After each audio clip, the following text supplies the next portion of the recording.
The DJI Neo has certainly kept us waiting longer than anticipated. Many fans were excited for its launch on August 29th, but it looks like the global release is now set for September 5th. So far, DJI hasn't shared any official teasers, but several intriguing details have emerged, particularly from the DJI Peru website, which has revealed key features that align with previous leaks. These specifications are definitely worth exploring. One of the most interesting updates comes from a YouTuber who ventured into Kuala Lumpur, Malaysia, specifically to track down the DJI Neo. After searching several stores, he finally got his hands on the drone. His initial impression labeled it a selfie drone, but he hinted that this description might be an oversimplification. It appears the DJI Neo has more capabilities than it might seem at first glance. A big shout out to this content creator for providing early insights. You can check out his full video through the link in the description below.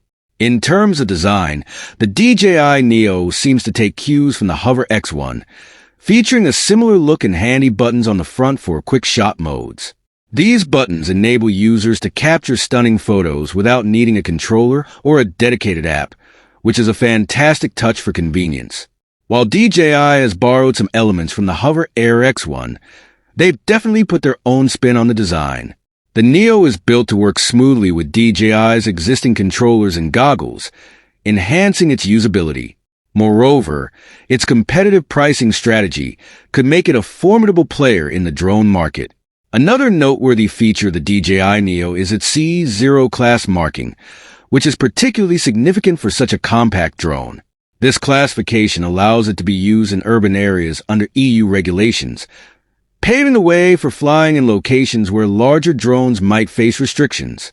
Plus, the prop guards can be easily attached or removed, allowing users to customize their setup depending on where they're flying.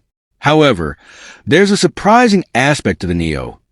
Unlike most DJI drones, it does not include a micro SD card slot.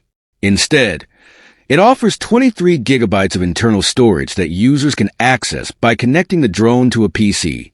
This is a handy feature, though it does raise some questions about how effective this internal storage will be in practice.